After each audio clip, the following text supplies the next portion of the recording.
In ancient Israel, the people longed for a king to lead them, and God chose Saul, a humble man from the tribe of Benjamin, to be their first king. Saul's journey began with great promise. He was anointed by the prophet Samuel, who poured oil over his head and declared, "The Lord has anointed you ruler over his inheritance." Saul's initial reign was marked by significant victories, such as the defeat of the Ammonites who threatened Jabesh Gilead. His leadership was celebrated, and the people rejoiced, proclaiming, "Long live the king." However, Saul's reign soon faced challenges. At Gilgal, Samuel instructed Saul to wait for him before offering sacrifices, but Saul, driven by fear and impatience, took matters into his own hands. He offered the sacrifices himself, a disobedient act that brought Samuel's rebuke. "You have acted foolishly. You have not kept the command the Lord your God gave you." Despite this warning, Saul's heart continued to stray from God. The turning point in Saul's reign came during the battle against the Amalekites. God commanded Saul to utterly destroy the Amalekites and all they possessed. However, Saul spared the best livestock and King Agag, directly disobeying God's instructions. When confronted by Samuel,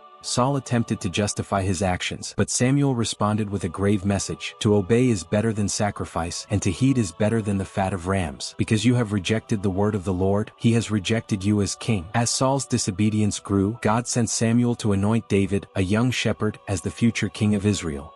Meanwhile, the Spirit of the Lord departed from Saul, and an evil spirit tormented him. In his distress, Saul found solace in David's harp playing, unaware of David's future role. David's fame soared after he defeated Goliath, the Philistine giant, with a sling and a stone. The Israelites celebrated David's bravery, which fueled Saul's jealousy and paranoia. He saw David as a threat to his throne and made several attempts on David's life. Despite Saul's relentless pursuit, David repeatedly spared Saul's life, showing respect for God's anointed. Saul's jealousy and paranoia, however, only grew stronger, leading him to consult a medium at Endor in his final days.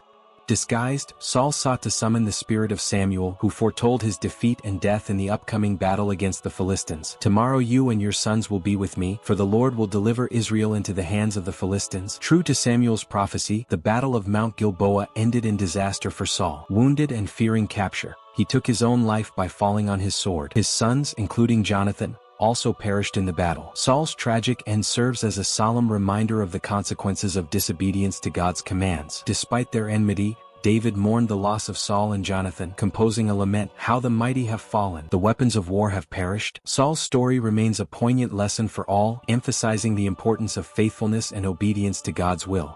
Thus, the reign of Saul, Israel's first king, is a testament to the complexity of human nature and the divine consequences of our choices. May we seek to follow God's will faithfully, trusting in his guidance and mercy.